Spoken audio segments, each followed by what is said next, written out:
Plate form سے آج حویلیاں میں دوسری ریلی کو کوریج دی جا رہی ہے اور یہ اہل سنت والجماعت حویلیاں کی ریلی ہے جو حویلیاں گاؤں سے امیر معاویہ چوک اور پھر پریس کلب حویلیاں پہنچ آئی ہے اور ہمارے ساتھ موجود ہیں اہل سنت والجماعت حویلیاں کے امیر ارون معاویہ صاحب. ان سے 14 اگست کے حوالے سے ان کے کمنٹس جانیں گے. جی 14 اگست کے حوالے سے اپنے کمنٹس دیں. بسم اللہ الرحمن الرحیم. 14 اگست کے حوالے سے اہل سنت کے کمنٹس آپ کے سامنے ہیں. انشاءاللہ اہل سنت کا بچہ پاکستان سے محبت کرتا ہے اور پاکستان پہ مرنے کا جذبہ رکھتا ہے. اس موقع پر ہم اپنے ملک کی خاطر قربان ہونے والے تمام شہداء کو خراج تحسین پیش کرتے ہیں اور یہ خوشی کا موقع ہے. اپنے پاکستانی بھائیوں کو اخوت اور بھائی چارے کا پیغام دیتے ہیں اور معاشرے کو امن و سلامتی کا گہوارہ بناتے ہوئے اہل سنت کا دست بازو بنے. اللہ تعالیٰ میرا اور آپ کا اور موجودہ ان سے بھی 14 اگست کے حوالے سے کمنٹس لیتے ہیں.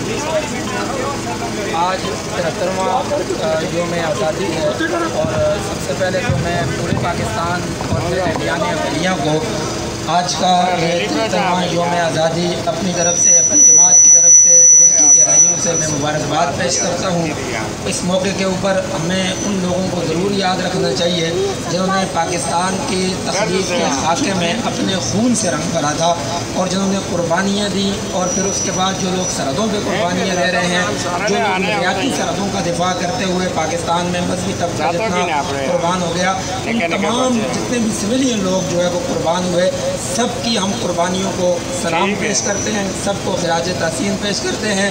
اور ہم یہ چاہتے ہیں, ہم یہ پیغام دیں گے تمام لوگوں کو کہ آئیے کہ اس پاکستان کے حصول کا جو مقصد تھا, قائد اعظم محمد علی جناح نے جو کہا تھا کہ ہم ایک تجربہ گاہ حاصل کریں گے تاکہ وہاں پر ہم اسلامی اصولوں کو آزما سکیں.